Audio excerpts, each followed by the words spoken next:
They have nothing to do. Let me ask you, as a contractor, how off are people in the estimate of what things cost these days? Like what does a kitchen really cost these days? Well, kitchens, cabinets alone can cost you $15,000 to $20,000. So these people, when I've given them prices of let's say $40,000 for a whole entire Whole new kitchen, gut job. They're like, what? Why are you charging so much? Why are you so expensive? I'm like, the cabinets alone are $15. The appliances are lower. Right. Tiles are, nice tile runs $3 to $4 a square foot. It took my wife a week to pick out the tile. But yeah, it took her a while to pick out the tile, and the tile was expensive. I would say that the tile that we got was probably one of the more expensive aspects of the kitchen relative. It wasn't more expensive than the appliances, but it's like, damn, this tile is expensive. Well, tiles are expensive, but then you gotta say, what do you call it, mortar.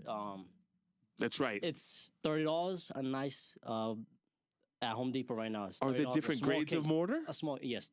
There's something that costs $50. There's something that costs $20. Of mortar, the stuff that sticks to tiles. The small bags, you know. So the expensive it is, the better the quality it is gonna be. The longer lasting, the stronger it is. Is the tile's not gonna pop off after a year or two. So it all depends. After your kid bounces a basketball on it, it won't pop off. Right? And sometimes you drop something, the tile cracks.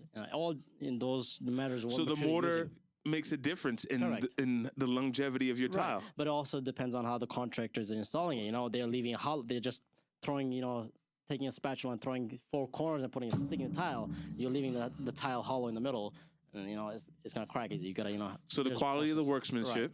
Right. The quality of the materials you use will factor in the longevity of this stuff. Correct. You said that if you're going to live there, go ahead and DIY it. Right. DIY it, right? Do it yourself.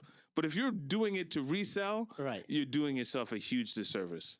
Well, and I agree with you, because I look at the way I paint walls, right? And just when I'm painting, the paint gets all over me, gets all over the floor. I mean, I can paint, but just that level of craftsmanship, if you're going to resell, I think people can notice if I did it versus as if you did it. So when you pass a roller on a wall, there's leave some streaks, some dots and bubbles on the paint. I've never done that. Because I don't leave dots. I'm perfect. Homeowners can't tell. Maybe there's a little blue paint on a white paint. The lines people can't. You mean like in the ceiling? Right, on the ceiling, on the floor, on maybe two different colored walls right next to each other.